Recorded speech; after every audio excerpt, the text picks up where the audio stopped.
إن الحمد لله نحمده ونستعينه ونستغفره ونعوذ بالله من شرور أنفسنا ومن سيئات أعمالنا من يهده الله فلا مضل له ومن يضلل فلا هادي له وأشهد أن لا إله إلا الله وحده لا شريك له وأشهد أن محمدا عبده ورسوله يا أيها الذين آمنوا اتقوا الله حق تقاته ولا تموتن إلا وأنتم مسلمون يا أيها الناس اتقوا ربكم الذي خلقكم من نفس واحدة وخلق منها زوجها وبث منهما رجالا كثيرا ونساء واتقوا الله الذي تساءلون به والأرحام إن الله كان عليكم رقيبا يا أيها الذين آمنوا اتقوا الله وقولوا قولا سديدا يصلح لكم أعمالكم ويغفر لكم ذنوبكم ومن يطع الله ورسوله فقد فاز فوزا عظيما أما بعد إن خير الكلام كلام الله وخير الهدي هدي محمد صلى الله عليه وسلم وإن شر الأمور محدثاتها وكل محدثة بدعة وكل بدعة ضلالة وكل ضلالة في النار أما بعد. Aujourd'hui, on commence le cours 39 dans l'explication du livre Al-Kaba'ir, Kitab Al-Kaba'ir de Cheikh Mohammed ibn Abdul Wahhab. Et c'est le livre expliqué par Cheikh Saleh Al-Fawzan. Le livre, il y a les commentaires de Cheikh Saleh Al-Fawzan. Donc, aujourd'hui, on commence un nouveau chapitre qui s'intitule Bab Uqubatul Bukhli. Bab Uqubatul Bukhli. Et c'est le châtiment de l'avarice. Le châtiment de l'avarice. Hein? Et on a parlé de Al-Bukhl hier. Hier, c'était Bab Kitab Al-Bukhl, ou Bab Al-Bukhl. Et aujourd'hui, c'est Bab,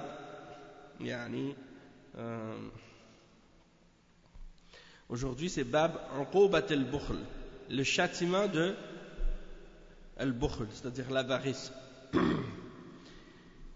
Et le Cheikh Mohammed ibn Abdul Wahhab, il a cité un verset et un hadith.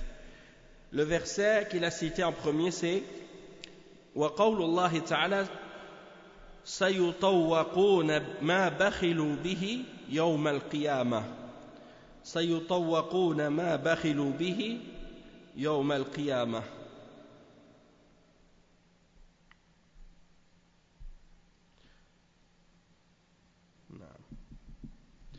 طيب. Donc ça c'est le verset et le hadith Asma bint Abi Bakr radiyallahu anhuma وفيه لا توعي فيوعي الله عليك لا توعي فيوعي الله عليك. Donc pour le verset que le cheikh a cité, c'est le verset 180 dans sourate Al-Imran. Et qu'est-ce que ça signifie? Sayutawwaqun ما بخلوا به يوم القيامة. Le verset au complet, il est plus long que ça. Ça, c'est juste une partie du verset. Le verset au complet, c'est ولا يحسبن الذين يبخلون بما آتاهم الله من فضله هو خيرا لهم بل هو شر لهم سيطوقون ما بخلوا به يوم القيامة ولله ميراث السماوات والأرض Wallahu bima ta'maluna khabir. Et donc le verset au complet dit ce qui signifie que ceux qui gardent avec avarice ce que Allah leur donne par sa grâce ne comptent point cela comme un bien pour eux. Au contraire, c'est mauvais pour eux. Au jour de la résurrection, on leur attachera autour du cou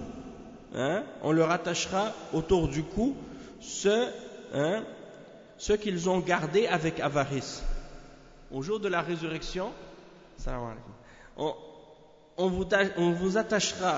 on leur attachera au cou ce qu'ils ont gardé avec avarice. C'est Allah qui a l'héritage des cieux et de la terre, et Allah est parfaitement connaisseur de ce que vous faites. Donc, dans ce verset-là, on voit que Allah subhanahu wa ta'ala mentionne ceux qui gardent avec avarice ce que Allah leur a donné comme grâce. et qu'au jour de la résurrection, ils vont avoir ça attaché au cou. Et l'autre hadith qui est mentionné, qui est un hadith qui est rapporté par Al-Bukhari et Muslim également, selon Asma, la fille de Abi Bakr, radiyallahu anhu, elle dit que, ou bien le prophète sallallahu alayhi wa sallam lui a dit, La tu'i fayu'i Allahu alayki. En voulant dire, ne garde pas tes biens enfermés ou fermés dans le sens que tu ne donnes pas, parce que Allah va fermer ses biens pour toi aussi. Si tu retiens les grâces que Allah te donne et que tu ne donnes pas ce qui est obligatoire pour toi, eh bien Allah subhanahu wa ta'ala lui aussi va fermer sa grâce. Il ne va plus te donner de sa grâce. Et on va lire l'explication en détail de ce hadith dans les paroles de Cheikh Al-Fawzan après, quand on va lire les commentaires.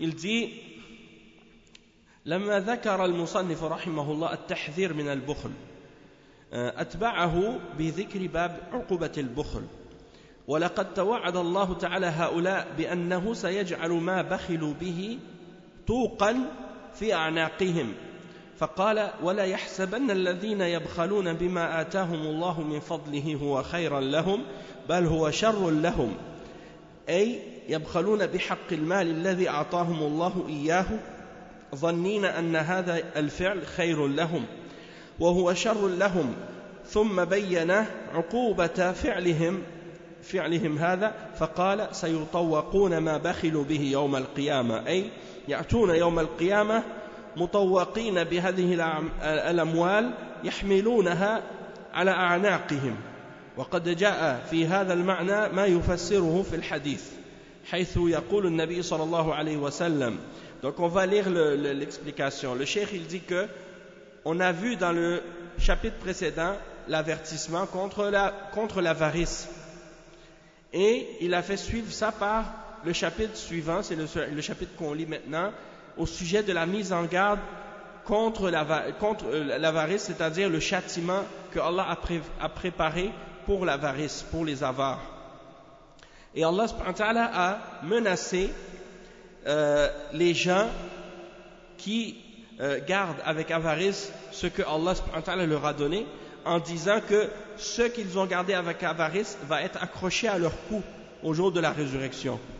Comme Allah subhanahu wa ta'ala il dit que ceux qui gardent avec avarice ce que Allah leur donne de ses grâces ne croient pas que c'est un bien pour eux, au contraire c'est un mal pour eux et c'est mauvais pour eux et ça veut dire que ils sont avares et ce qui est un droit, c'est-à-dire ce qui est un devoir pour eux de donner et c'est un droit que Allah subhanahu wa ta'ala a sur leurs biens, c'est-à-dire qu'ils doivent donner, qu'ils ne pensent pas qu'en gardant cet argent-là pour eux, que ce sera un bien pour eux, au contraire ce sera un mal pour eux.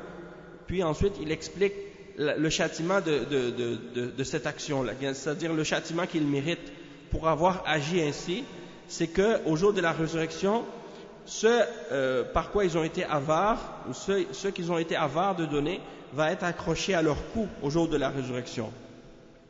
C'est-à-dire que ils vont l'avoir accroché au cou et ils vont le porter dans leur cou, cet argent-là.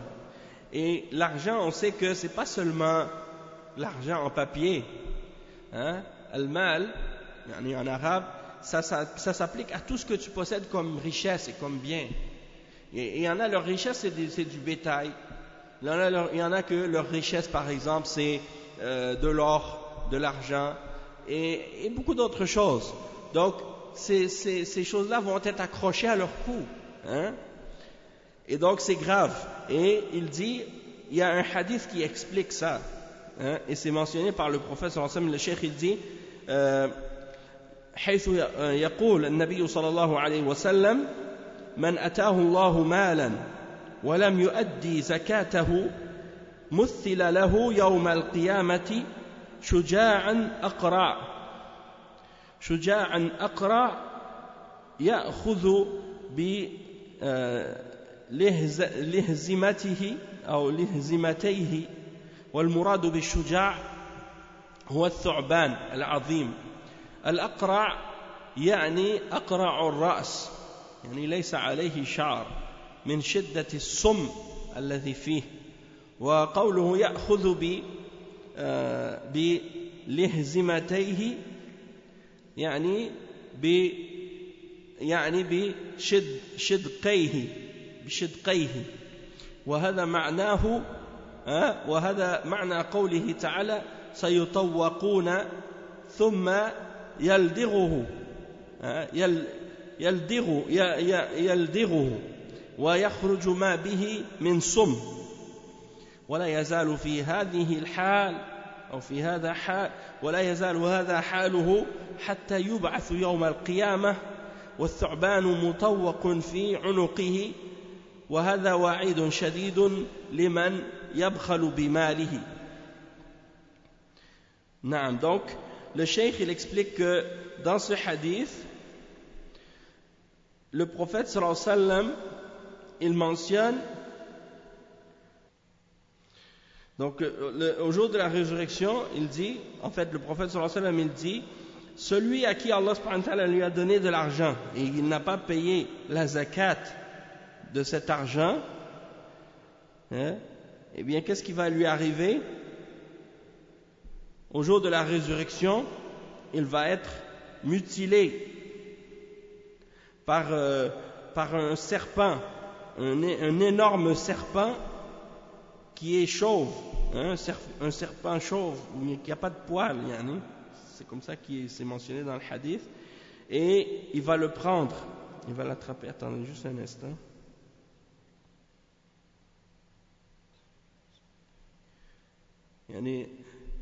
Je cherchais la traduction du mot bishidqayhi, c'est ça, le bord de sa bouche. Subhanallah. Donc c'est ça, il va le prendre par sa bouche ici, par les deux côtés de sa bouche. Subhanallah. Donc non, la bouche de la personne. Le serpent va l'attraper par sa bouche.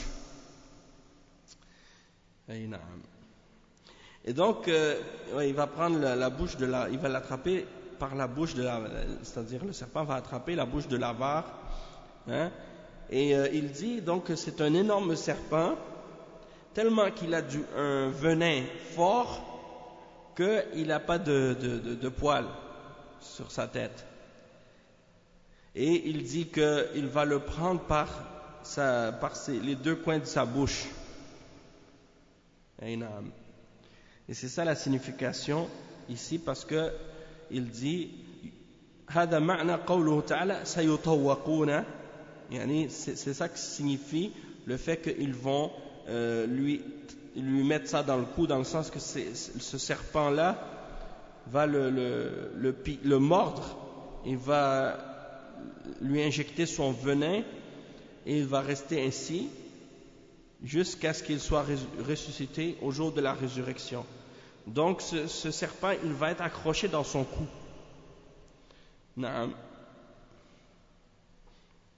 Donc ce serpent va être accroché à son cou, et ça c'est une menace sévère pour celui qui a été avare et qui n'a pas donné l'argent qu'il devait donner de la zakat. Et ça c'est rapporté par Al-Bukhari selon Abu Huraira radiyallahu anhu. أما من كان ماله من المواشي وبهيمة الأنعام لا يخرج زكاتها فإنه ورد في الحديث أنه يبطح لها يوم القيامة بقاع قرقر ثم ترد عليه وتوطئه بأظلافها وخفافها وتنهشه بأنيابها، فإذا أتى عليه آخرها رد عليه أولها في يوم كان مقداره 50,000 سنة حتى يرى سبيله إما إلى الجنة وإما إلى النار والعياذ بالله. فالبخل كبيرة من كبائر الذنوب لأنه يحمل صاحبه على منع ما أوجب الله عليه من الزكاة المفروضة والحقوق الواجبة. Donc le cheikh il dit en ce qui concerne celui qui avait comme argent, il avait des bétails, il avait du bétail, hein, comme par exemple des vaches, des moutons, des chameaux, hein, il y en a des animaux comme ça qu'il avait, c'était ça sa richesse, et qu'il ne donnait pas la zakat de ces biens-là qu'il avait. Et bien au jour de la résurrection, tous ces animaux-là vont marcher dessus, hein, vont marcher dessus avec leurs sabots, et ils vont l'encorner, hein, ceux qui ont des cornes, ils vont l'encorner, ils vont le piquer avec ça, et ainsi de suite. Et donc, chaque fois que les derniers ont fini de passer, les premiers reviennent, ils repassent encore une fois sur lui, dans une journée dont la durée est de 50 000 ans. Et après on va lui montrer soit son chemin vers le paradis, soit son chemin vers l'enfer. Et donc ça c'est le résultat de l'avarice, parce que c'est un grand péché parmi les grands péchés. Et donc c'est parce que cette avarice-là amène la personne à retenir l'argent qui est obligatoire pour lui de dépenser, parce que ça fait partie des droits d'Allah subhanahu wa ta'ala sur ses biens. Et la zakat obligatoire, hein, elle est obligatoire pour lui, donc il doit donner de ce qui est obligatoire pour lui. Et si l'avarice l'amène, hein, à ne pas donner ce qui est obligatoire, dans ce cas-là, il va être puni pour ça au jour de la résurrection. Il dit وأما حديث أسماء بنت أبي بكر زوج الزبير ابن العوام الذي ساقه المصنف رحمه الله ففيه أنه صلى الله عليه وسلم قال لها لا تعي فيعي الله عليك، أي لا تمسكي المال في الوعاء من غير إنفاق وتوكي عليه لا تربطي رأس الوعاء بالوكاء وهو الخيط الذي يربط به، أي لا تمسكي المال عندك وتشدي على وعائه برباط كي لا تنفقي منه بخلا وحرصا عليه فتحرمي الرزق. Donc c'est ça que le cheikh il explique, que le hadith de Asma, la fille de Abi Bakr, c'est également l'épouse de Az-Zubayr ibn al-Awam, un des grands parmi les Sahaba, et le prophète sallallahu alayhi wa sallam lui a dit, ne garde pas ton argent dans un sac ou dans quelque chose qui est fermé sans donner de cet argent-là, parce que si tu fais ça, eh bien c'est comme si Allah subhanahu wa ta'ala par la suite va cesser de te donner de sa subsistance, de te donner de ses grâces. Donc ne sois pas fermé, et ne sois pas comme avare à garder ton argent et à l'enfermer dans une poche, dans un sac ou dans quelque chose, puis que tu le fermes avec une corde serrée, puis que tu donnes rien par avarice et par amour pour cet argent-là. Alors par la suite Allah il va te priver de sa subsistance. Donc plus tu donnes, plus Allah te donne. Moins tu donnes, moins Allah te donne. Et c'est ça la signification. Et il dit ويقول الله سبحانه وتعالى فمن جمع المال بعضه على بعض أحصى عدده وجعله في وعاء وكنزه حرصا وتأميلا وجمع فأوعى، أي غلف المال وأوثقه في الوعاء فلم ينفق منه شيئا وإنما بخل وظن بماله عن الفقراء فعاقبه الله بنظير عمله، كما قال صلى الله عليه وسلم فيوعي عليك، أي يمنع الله عنك الرزق عقوبة لك، لأن الجزاء من جنس العمل، فمن أنفق الله عليه. قال تعالى وما أنفقتم من شيء فهو يخلفه وهو خير الرازقين. فمن أوعى المال ظنا منه أنه أحفظ للمال فقد أخطأ التقدير، بل على العكس، فإن الله يمنع عنه الرزق ويحرمه البركة في المال، وقد يسلط الله عليه الآفات أو الإفلاس، أو يتعرض المال للسرقة أو للاحتراق فيسلط عليه سبحانه ما يتلفه. Donc le cheikh, c'est ça ce qu'il explique ici. Dans ce qu'il dit ici, il explique que Allah subhanahu wa ta'ala, il mentionne à propos de celui qui garde son argent et il l'accumule, il fait juste l'accumuler, puis il ne dépense pas de cet argent-là dans le bien, et il ne donne pas de ce qui est obligatoire pour lui de donner par rapport à cet argent-là. Hein, il dit que cette personne-là, elle ne fait que l'accumuler, puis augmenter ses biens, chercher à augmenter ses biens. Et il cite le verset dans Surat Al-Muzammil, dans Surat Al-Ma'arij, le verset 18, wa jama'a fa'awa, c'est-à-dire il amassait et thésaurisait. Et c'est-à-dire il accumulait ses biens, il l'augmentait et il donnait pas par avarice.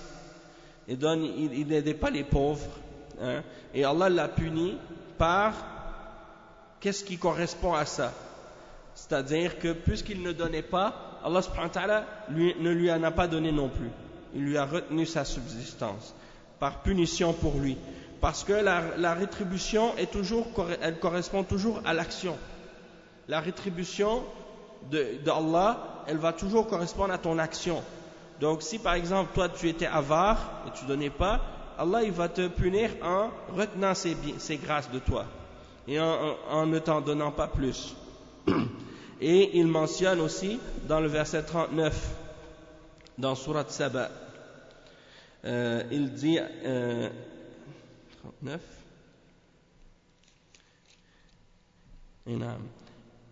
il dit et toute dépense que vous faites dans le bien, Allah le remplace.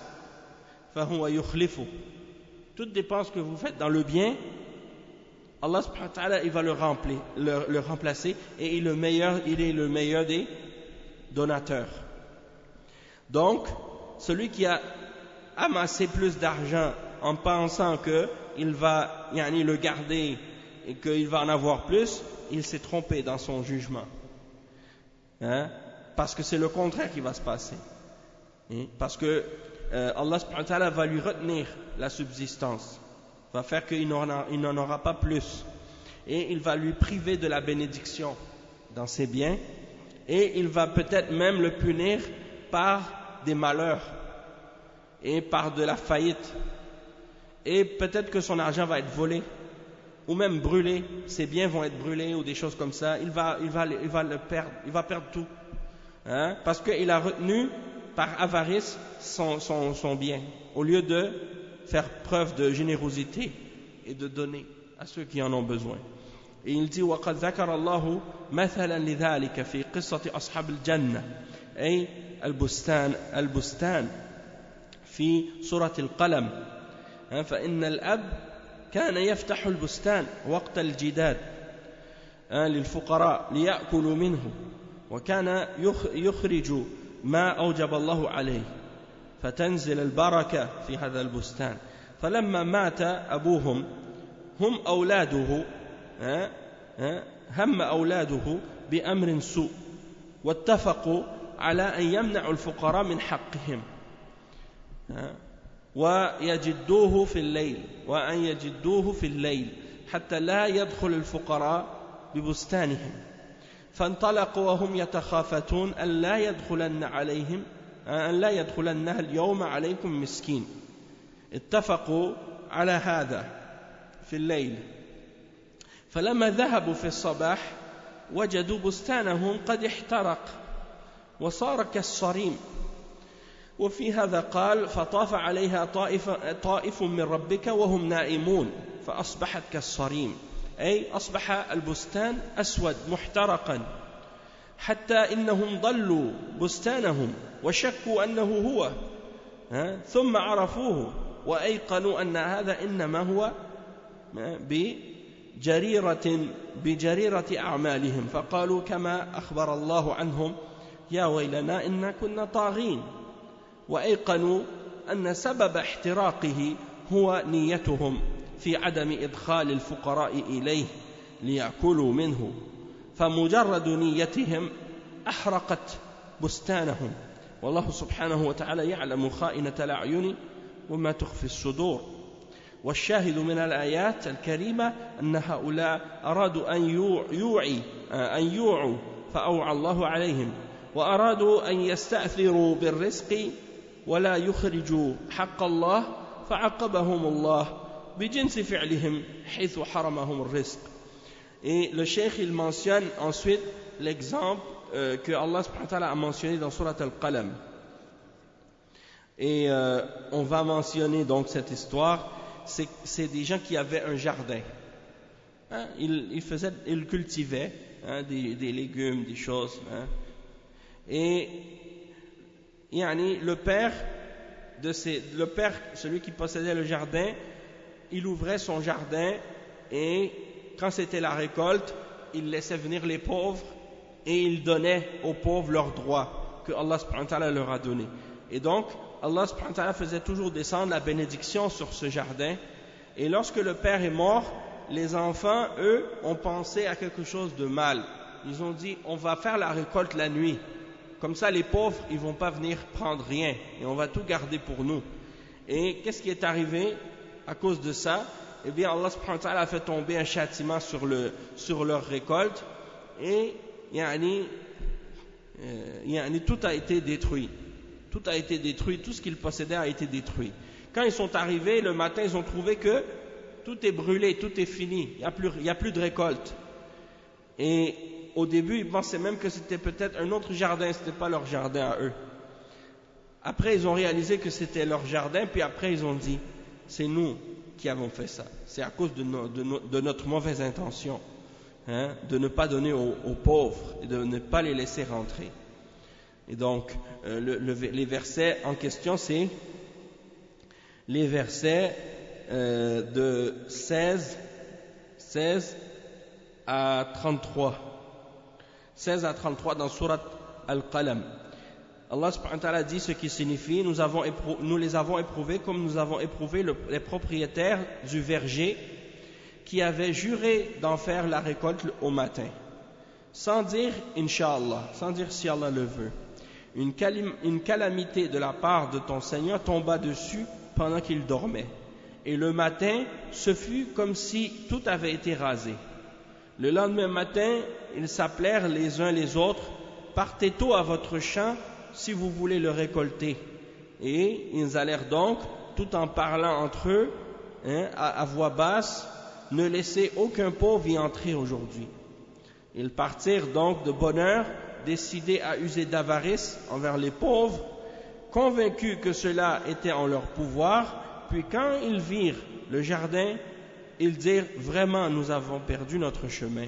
Ils pensaient qu'ils n'ont pas trouvé le même jardin, ils ont dit on s'est trompé de place, on s'est trompé de chemin. Et donc, ou plutôt nous sommes frustrés. Il dit le plus juste d'entre eux dit ne vous avais-je pas dit si seulement vous avez rendu gloire à Allah? Ils dirent gloire à notre Seigneur. Oui, nous avons été des injustes. Puis, ils s'adressèrent les uns aux autres et se faisaient des reproches. Et ils dirent malheur à nous, nous avons été des rebelles. Nous souhaitons que notre Seigneur nous le remplace par quelque chose de meilleur. Nous désirons nous rapprocher de notre Seigneur. Tel fut le châtiment, et le châtiment de l'au-delà est plus grand encore, si seulement ils savaient.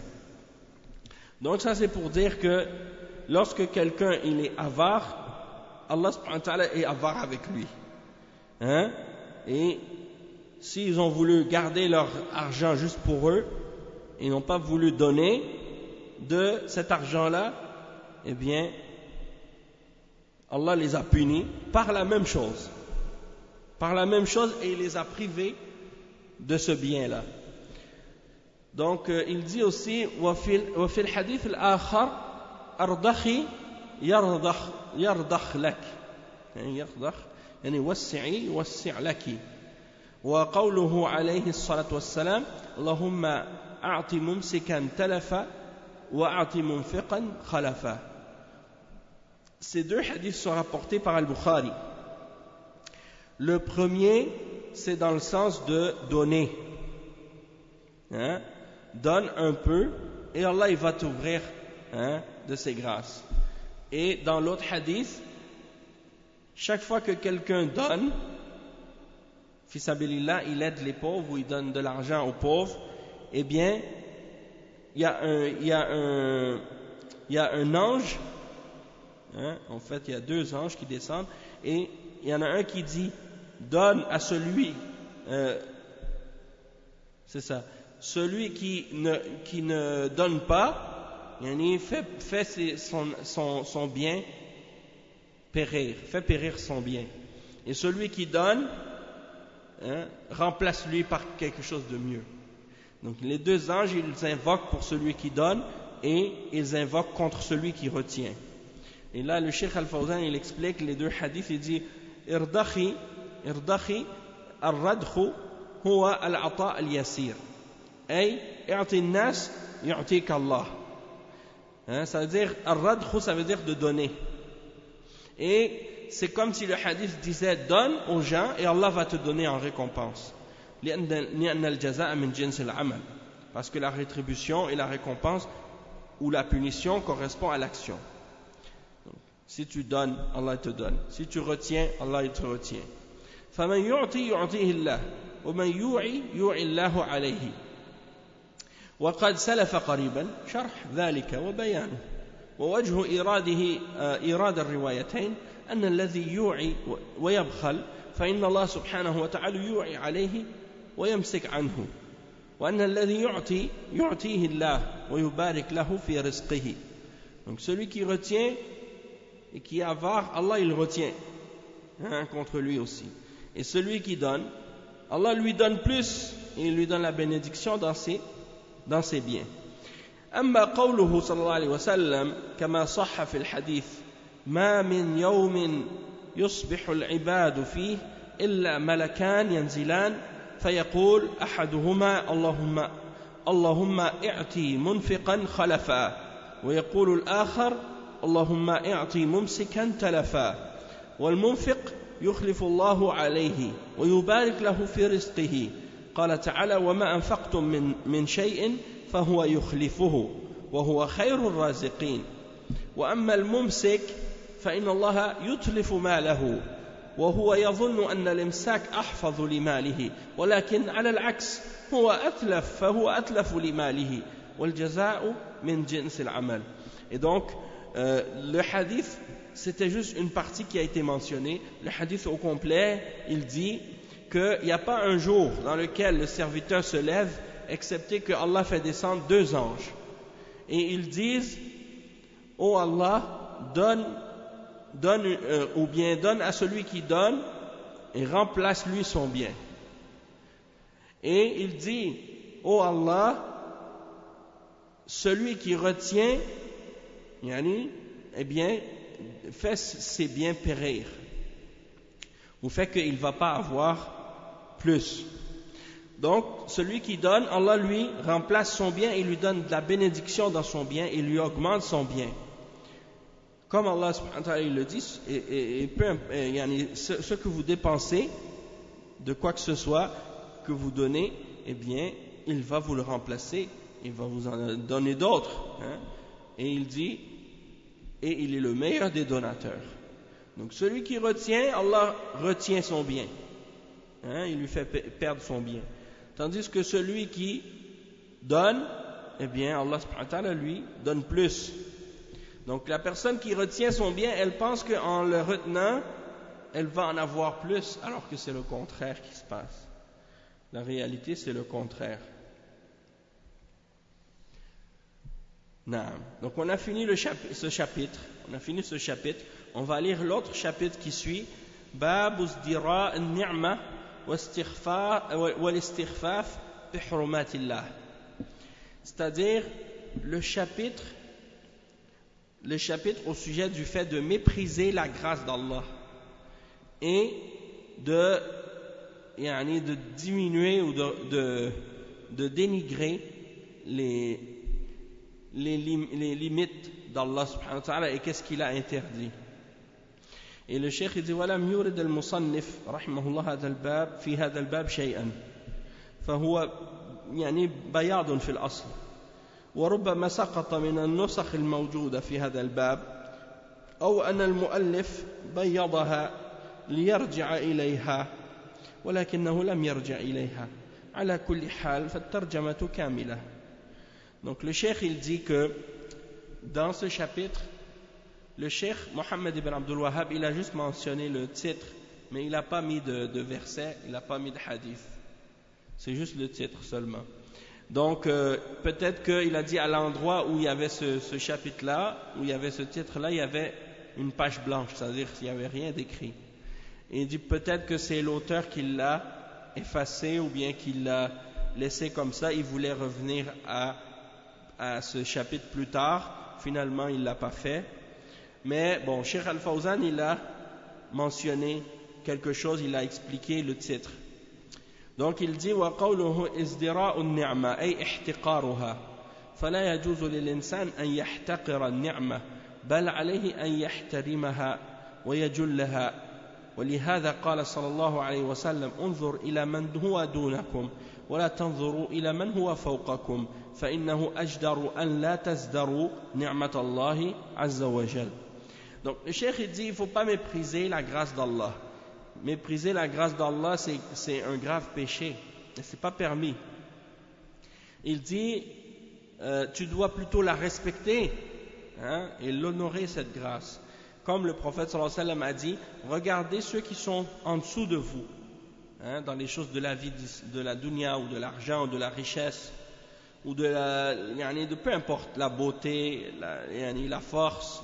Regardez pas ceux qui sont plus hauts que vous. Regardez ceux qui sont plus bas que vous.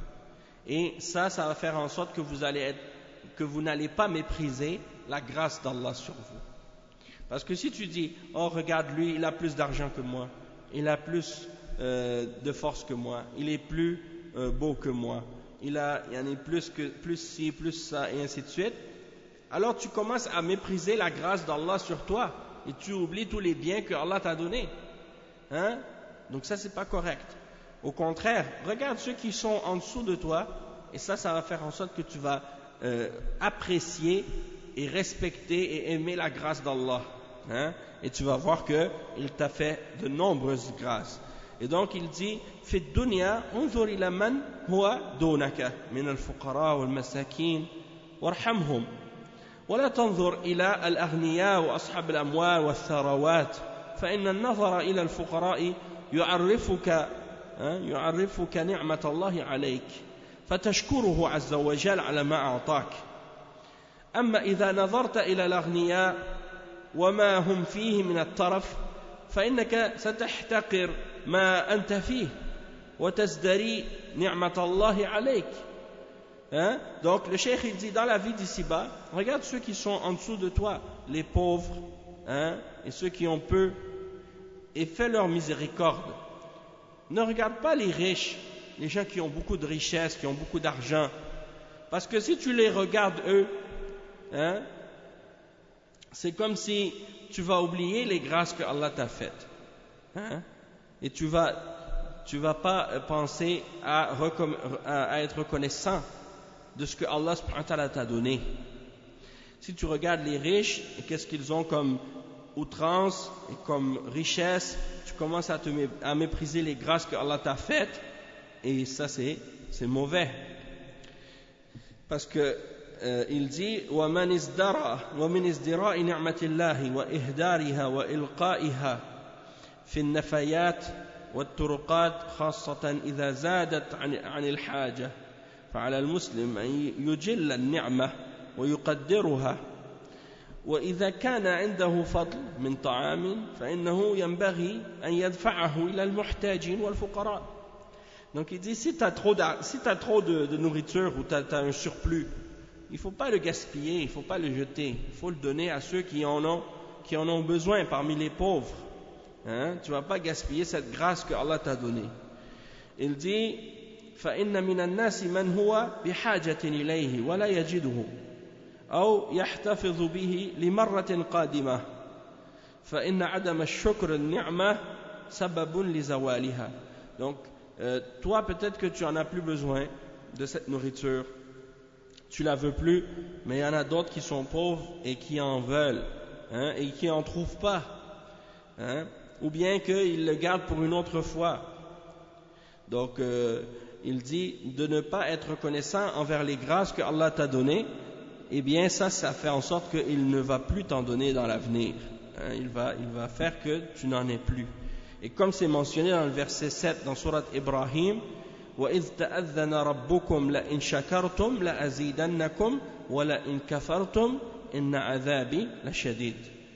Donc ça c'est le verset 7 dans sourate Ibrahim, dans lequel Allah subhanahu wa ta'ala il mentionne justement de faire preuve de reconnaissance envers ses grâces et de ne pas être ingrat, Et dans ce verset, dans sourate Ibrahim, Allah subhanahu wa ta'ala il dit ce qui signifie: et lorsque votre Seigneur proclama, si vous êtes reconnaissant, très certainement j'augmenterai mes bienfaits pour vous, mais si vous êtes ingrat, mon châtiment sera terrible. D'accord? Donc ensuite le cheikh il dit: وفي قصة سبأ ما يبين أن ازدراء نعمة الله سبب في سلبها منهم، فقد أنعم الله عليهم بطيب بلادهم وراحة السفر، فكانوا يسيرون من اليمن إلى بيت المقدس فيبيتون في قرية يقيلون في أخرى، وكانوا لا يأخذون معهم زادا ولا ماء في القرى فالقرى متصلة ببعضها، والأمن والطعام متوفر فيها بالإضافة إلى جوها الطيب، فاحترقوا هذه النعمة ولم يقدروها وقالوا ربنا باعد بين أسفارنا. فازدراء نعمة الله عز وجل عندئذ دمر الله عليهم بلادهم وخرب ديارهم ومزقهم كل ممزق وبدل النعمة نقمة، وقال الله سبحانه وتعالى فجعلناهم أحاديث ومزقناهم كل ممزق، أي يتحدث الناس بما حصل لهم من النكبة، كل هذا بسبب عدم شكر النعمة وعدم الاعتراف بها وتقديرها.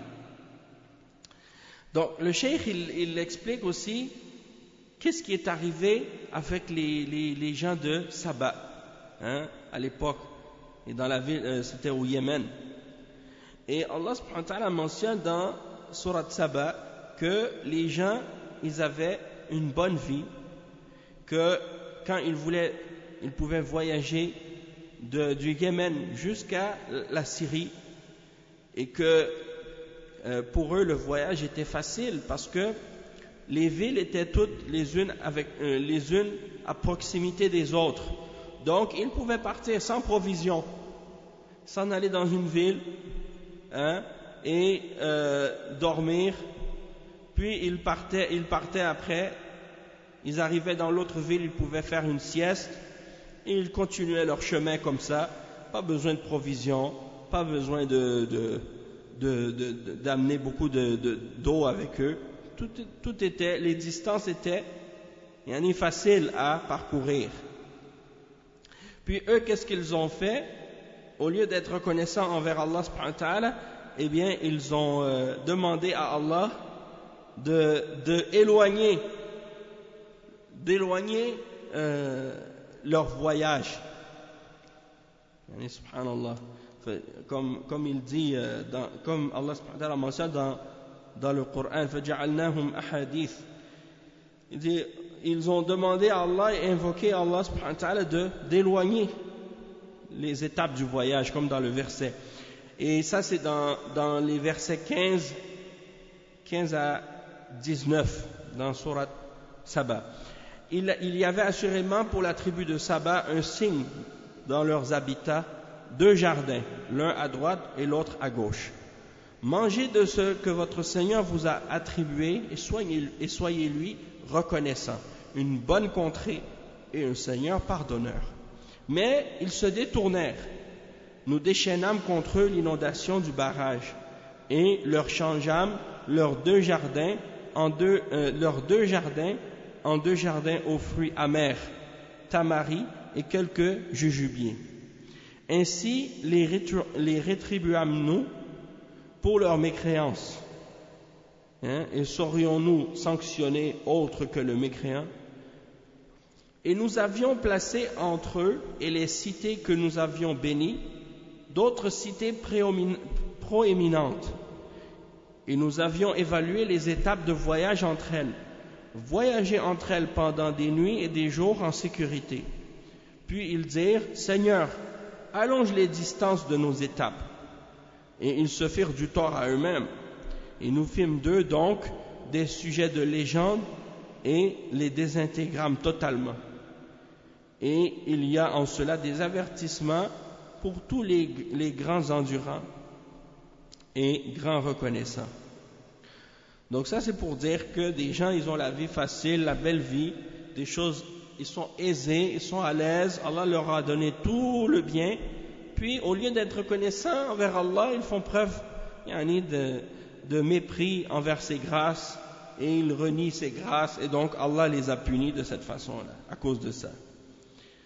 Et il dit وهكذا حال الناس اليوم فهم في بحبوحة من العيش وقد من الله عليهم بنعم لا تعد ولا تحصى بعد أن كانت حلما للناس من قبل سواء في المساكن أو المطاعم أو المشارب أو المراكب فإنهم شكروها فإنها ستدوم لهم وإن كفروها وازدروها فحري أن يغير الله هذه النعمة ويبدلها نقمة ويجعل الأمن خوفا ونعوذ بالله من فجاءة نقمته وتحول عافيته.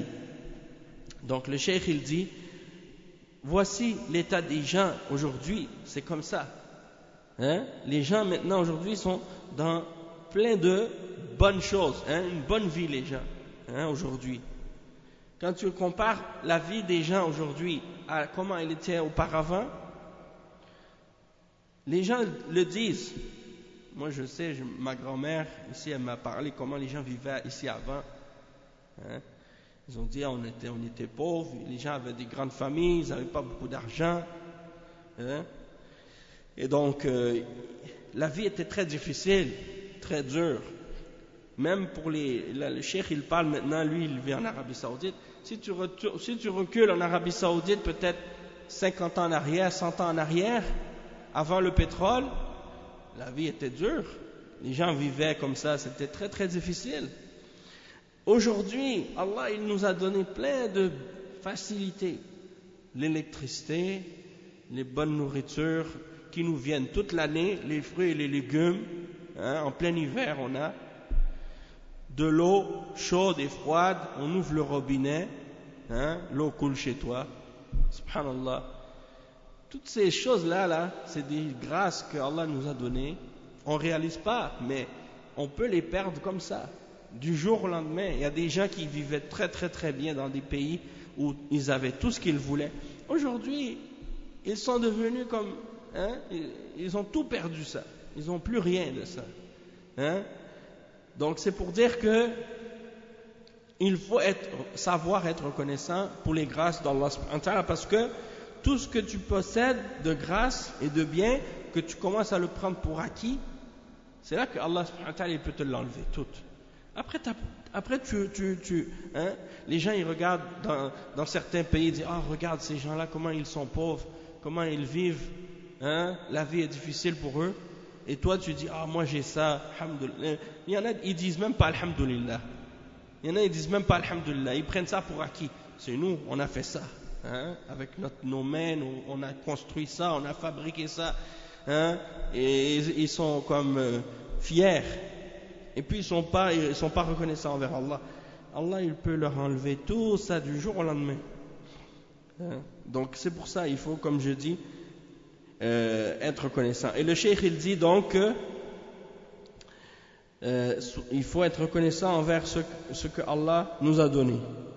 Et si on est reconnaissant, ces choses-là vont rester avec nous.